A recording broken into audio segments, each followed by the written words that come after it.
Salutations. Moi, Simon-Pierre, serviteur et apôtre de Jésus-Christ, j'écris à ceux qui ont reçu une foi aussi précieuse que la nôtre, par la générosité de Jésus-Christ, notre Dieu et notre Sauveur. Vous connaissez Dieu et Jésus notre Seigneur, alors qu'il vous bénisse et vous donne la paix en abondance. Les qualités chrétiennes. Dans sa puissance, Dieu nous a donné tout ce qu'il faut pour vivre en lui restant fidèles. En effet, il nous a fait connaître celui qui nous a appelés à participer à sa gloire et à sa bonté. Par cette gloire et cette puissance, Dieu nous a donné des promesses très grandes et précieuses. Alors, en recevant ce qu'il a promis, vous pourrez sortir de ce monde pourri par des désirs mauvais et vous pourrez être unis avec Dieu lui-même. C'est pourquoi, faites tous les efforts que vous pouvez pour croire, et en même temps pour mener une vie honnête. Menez une vie honnête et en même temps apprenez à connaître ce que Dieu veut. Connaissez ce que Dieu veut et en même temps soyez maître de vous-même. Soyez maître de vous-même et en même temps soyez patient. Soyez patient et en même temps fidèle à Dieu. Soyez fidèles à Dieu et en même temps ayez de l'amitié pour vos frères et sœurs chrétiens. Ayez de l'amitié pour eux et aussi de l'amour. Voilà les qualités que vous devez posséder. Et si vous les possédez en abondance, vous serez actif et vous serez capable de mieux connaître notre Seigneur Jésus-Christ. Mais si quelqu'un ne possède pas ces qualités, il ne voit pas clair et il ressemble à un aveugle. Il oublie qu'il a été lavé de ses péchés d'autrefois. Alors frères et sœurs, faites encore plus d'efforts pour rester fidèles à l'appel de Dieu et au choix qu'il a fait de vous. Si vous vivez de cette façon, vous ne risquez pas de tomber dans le mal. Oui, Dieu vous ouvrira largement l'entrée du royaume sans fin, du royaume de Jésus-Christ, notre Seigneur et notre Sauveur. La fidélité à l'enseignement reçu. C'est pourquoi je veux toujours vous rappeler ces choses. Pourtant, vous les connaissez déjà, et vous restez fidèles à la vérité que vous avez reçue. Mais je crois juste de réveiller votre attention en vous rappelant ces choses, pendant que je suis encore sur cette terre. Je le sais, le moment de ma mort est proche. Notre Seigneur Jésus-Christ me l'a fait savoir. Mais après mon départ, vous pourrez garder le souvenir de ces enseignements en toute occasion. Je ferai tout pour cela. En effet, ce n'est pas avec des histoires fausses et compliquées que nous vous avons fait connaître la venue puissante de notre Seigneur Jésus-Christ. Mais nous l'avons vu de nos yeux, lui, dans toute sa grandeur. Oui, il a reçu honneur et gloire de Dieu le Père, au moment où la voix de ce Dieu puissant a dit « Celui-ci est mon Fils très aimé, c'est lui que j'ai choisi avec joie. » Cette voix est venue du ciel, nous l'avons entendue nous-mêmes quand nous étions avec Jésus sur la montagne sainte. De plus, nous avons la parole des prophètes. Elle est très solide, et vous avez raison de la regarder avec attention. En effet, elle est comme une lampe qui brille dans un endroit obscur, en attendant que la lumière du jour paraisse et que l'étoile du matin éclaire vos cœurs. Tout d'abord, vous devez savoir ceci. Personne ne doit expliquer tout seul les prophéties des livres saints. En effet, personne n'a jamais communiqué une prophétie par sa seule volonté. Mais c'est avec l'aide de l'Esprit Saint que des gens ont parlé de la part de Dieu. Ceux qui enseignent des mensonges seront punis. Autrefois, il y a eu des faux prophètes dans le peuple. Parmi vous, il y aura aussi des faux maîtres. Ils donneront habilement des enseignements trompeurs, et ils iront jusqu'à rejeter le maître qui les a sauvés. Ainsi, ils vont attirer rapidement sur eux le malheur qui les détruira. Beaucoup de gens les suivront en se conduisant n'importe comment. À cause d'eux, on se moquera du chemin de la vérité. Et parce qu'ils ont très envie de gagner de l'argent, ils vous tromperont par des histoires inventées. Mais depuis longtemps déjà, leur condamnation est prête, et le malheur va rapidement tomber sur eux. En effet, Dieu n'a pas laissé sans punition les anges qui ont péché, mais il les a plongés dans le lieu de souffrance. Il les a attachés avec des chaînes dans la nuit, et là il les garde jusqu'au jour du jugement. Le monde d'autrefois, Dieu ne l'a pas laissé sans punition. Mais quand il a noyé le monde de ses ennemis au moment de la grande inondation, il a sauvé seulement Noé, lui qui annonçait la justice que Dieu demande, et 7 autres personnes.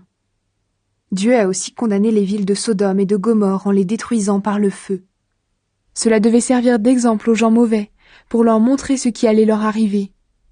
Lot habitait au milieu de gens qui se conduisaient n'importe comment, mais lui-même était un homme juste. Il était très triste à cause de leur conduite.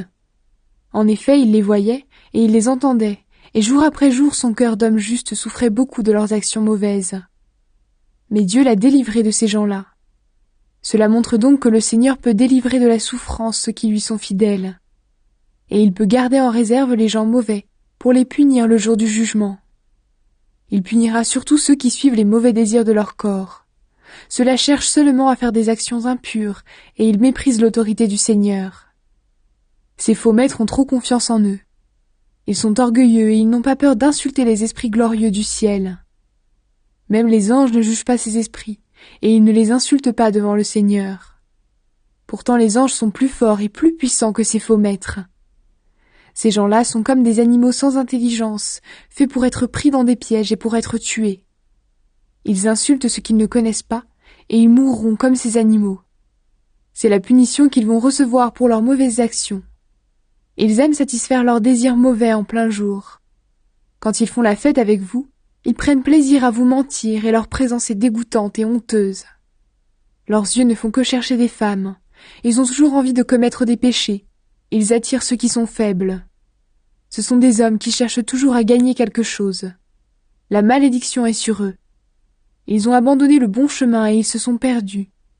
Ils ont suivi la route de Balaam, le fils de Bosor, à qui on a offert de l'argent pour faire le mal. Et Balaam s'est laissé attirer par cet argent. Mais il a entendu des reproches pour sa faute.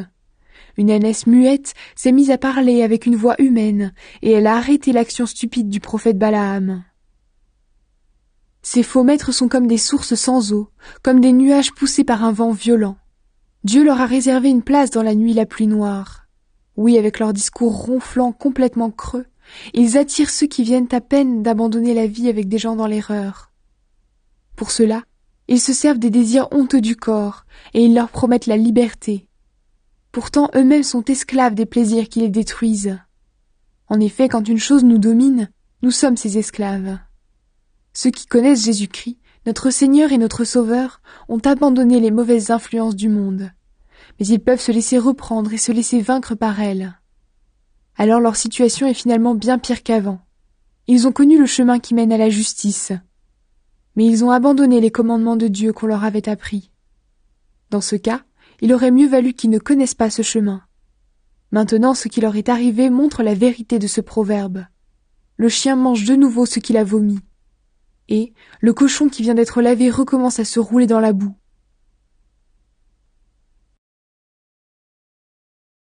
Le Seigneur va venir. Amis très chers, voici déjà la 2e lettre que je vous écris. Dans ces 2 lettres, je fais appel à vos souvenirs pour vous aider à penser d'une manière correcte. Souvenez-vous des paroles que les saints prophètes ont dites autrefois. Souvenez-vous aussi des commandements que les apôtres vous ont enseignés. Ce sont les commandements du Seigneur, le Sauveur. Tout d'abord, voici ce que vous devez savoir. Dans les derniers jours, des gens vont venir. Ils vivront en suivant seulement leurs désirs mauvais. Ils se moqueront de vous en disant « Jésus a promis de venir, n'est-ce pas ? Eh bien, où est-il ? En effet, nos pères sont morts, pourtant tout est comme avant depuis la création du monde. » En disant cela, ils oublient une chose. Le ciel et la terre ont été créés voici très longtemps. Par sa parole, Dieu a fait sortir la terre de l'eau, et il l'a formée avec de l'eau. C'est également avec de l'eau, l'eau de la grande inondation, que le monde d'autrefois a été détruit. De la même façon, la parole de Dieu garde en réserve le ciel et la terre d'aujourd'hui pour le jour où les ennemis de Dieu seront jugés. Ce jour-là, le ciel et la terre seront détruits par le feu. En tout cas, amis très chers, n'oubliez pas ceci. Pour le Seigneur, un jour est comme 1000 ans, et 1000 ans sont comme un jour. Le Seigneur va bientôt accomplir sa promesse. Pourtant, certains disent qu'il est en retard. En fait, il est patient avec vous. Il ne veut pas que certains meurent pour toujours, mais il veut que tous arrivent à changer leur vie. Le jour du Seigneur viendra comme un voleur. Ce jour-là, le ciel disparaîtra avec un bruit terrible. Le feu détruira les étoiles du ciel. La terre et les actions de ses habitants seront jugées. Puisque tout cela doit disparaître,